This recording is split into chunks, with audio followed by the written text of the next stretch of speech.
This is the XREAL Beam Pro disassembly. If you're interested in seeing more videos like this, make sure you subscribe and click on notification bell so you'll be notified once I upload a new video. Also, if you need any tools, there are links in the description.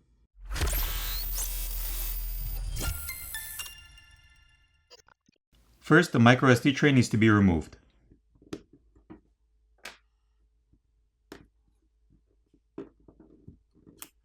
Looking at the microSD tray, we can see a black rubber gasket around the opening.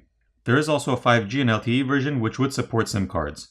Now a plastic pry tool needs to be placed in between the back housing and the screen and ran along the edges to pop off the catches.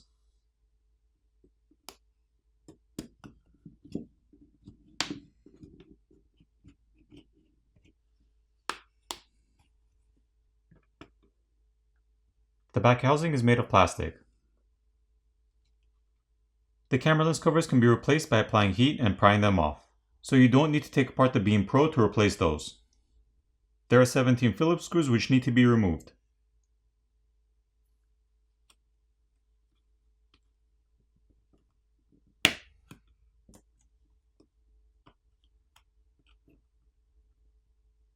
On this top cover, there's graphite film to help transfer heat. The battery cable can now be disconnected, followed by the rest of the cables.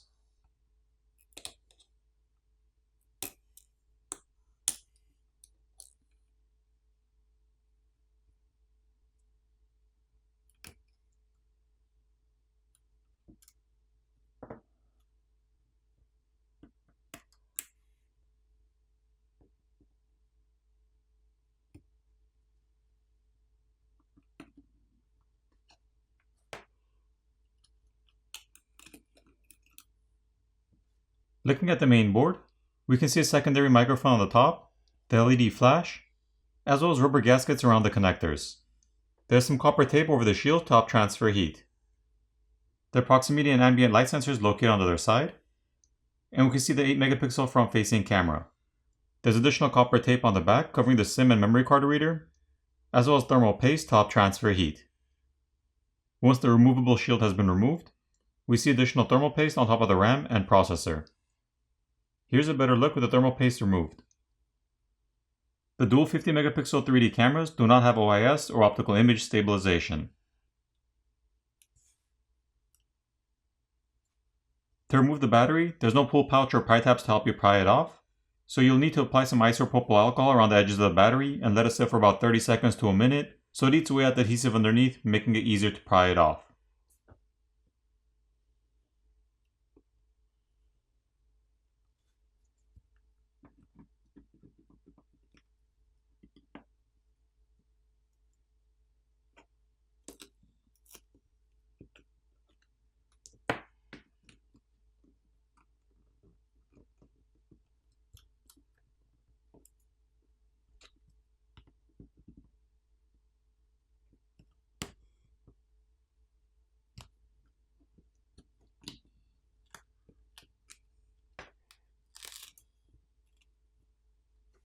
Here's a look at the 4300 mAh battery.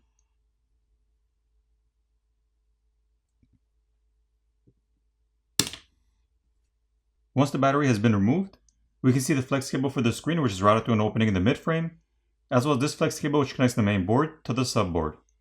If you needed to replace the screen, you'd have to remove the back housing, the screws on the top plastic cover and the cover itself, disconnect the battery cables and the screen cable, pry the battery off, giving you access to the screen cable, at which point you'd heat up the front where the screen is to loosen up the adhesive underneath, pry the whole screen off, apply new adhesive, and reapply the new screen, making sure you run the flex cable back to the opening in the midframe, and reassemble the phone.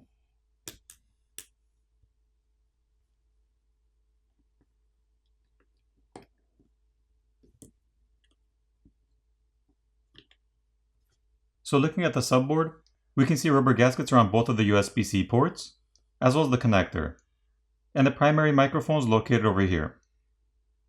Here's a look at the other side. The vibrator motor is located on the bottom corner, which is held down with some adhesive. To replace that, just apply some heat and pry it off. As for the 3D cameras, those can be replaced by just pulling them out of the socket.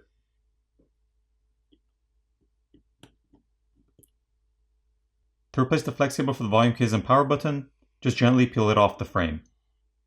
And the top earpiece speaker is located here, which is also held down with some adhesive. So again, if you needed to replace that, just apply some heat and pry it off. For the repairability score, I give this a 5.5 out of 10. Now it's time to put it back together.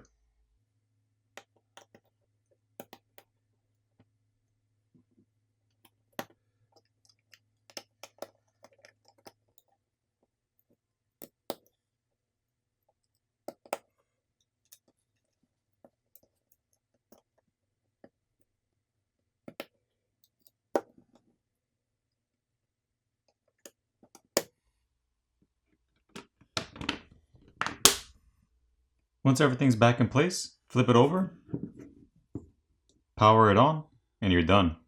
I hope you enjoyed this video, and I'll see you in the next one.